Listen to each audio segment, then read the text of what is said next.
ನೋಡ್ರಿ, ಬಸವಣ್ಣಗೆ ಬಿಟ್ಟಿಲ್ಲ M B Patil ಯಾರು ಕೇಳಿದ್ದೆ, ಇನ್ನೊಂದು ಸ್ಥಾನ ಸಿಗ್ಬೇಕು ಅಂತ ಬಹಳ ಕೇಳಿದ್ದೆ ಅದನ್ನ.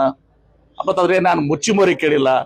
ಅದ್ರ ನಾನು ಮುಖ್ಯಮಂತ್ರಿಗಳಾದಂತ ಡಿ ಕೆ ಶಿವಕುಮಾರ್ ಅವ್ರಿಗೆ, ನಮ್ಮ ಇನ್ಚಾರ್ಜ್ ಸುರ್ಜೇವಾಲಾ ಅವ್ರಿಗೆ ಇವತ್ತು ದಿವಸ ನಾನು ಬಹಳ ಮುಕ್ತವಾಗಿ ಹೇಳಿದ್ದೀನಿ. ಬೇಕಾದ್ರೆ ಯಾರಿಗಾರೆ ಹೋಗಿ ಕೇಳ್ಕೊಳ್ಳಿದ್ರೆ ಹೋಗಿ ಅವ್ರಿಗೆ ಕೇಳ್ಕೊಳ್ರಿ. ಅಲ್ಲ ಸರ್, ಮೊದಲಿನಿಂದ ನೀವು ಸಚಿವ ಸ್ಥಾನ ಬೇಕೇ ಬೇಕು, ನಾನು ಅವ್ರಿಗೆ ಹೋರಾಟ ಮಾಡ್ತೀನಿ, ನಾನು ಅದಕ್ಕೆ ಅವ್ರಿಗೆ ಹೇಳ್ತೀನಿ ಅಂತ ಮಾಡಿದೀನಿ. ಅಷ್ಟು ಮಾಡಿದ್ರು ಕೂಡ ಮತ್ತೆ ನಿಮ್ಮ ಮೇಲೆ ಆರೋಪ ಬಂತಲ್ಲ ಅಂತ. ನೋಡಿ, ಮಂತ್ರಿ ಮಾಡುವುದು ಬಿಡುವುದು ಯಾರು? ಮುಖ್ಯಮಂತ್ರಿಗಳು ಮತ್ತು ಮಾಜಿ ಮುಖ್ಯಮಂತ್ರಿ ಸಿದ್ದರಾಮಯ್ಯನವರು ಹಾಗೂ AICC ಅಧ್ಯಕ್ಷರು ವೇಣುಗೋಪಾಲ್ ಅವರು, ಸುರ್ಜೇವಾಲಾ ಅವರು, ರಾಹುಲ್ ಗಾಂಧಿ ಅವರು. ನನಗೇನು ಸಂಬಂಧ ರೀ? 2018 ನಾ ಮಂತ್ರಿ ಆಗಿದ್ದಾರಲ್ಲಪ್ಪ, ಅವ್ರು ಮಾಡ್ತಾರೆ. ಅದಕ್ಕೆ ಯಾರು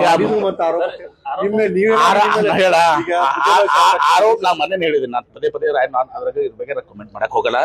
ಮೊನ್ನೆ ನಾನು ಬೆಂಗಳೂರಿನಾಗ ಒಂದು ಮಾತು ಹೇಳಿದ್ದೀನಿ.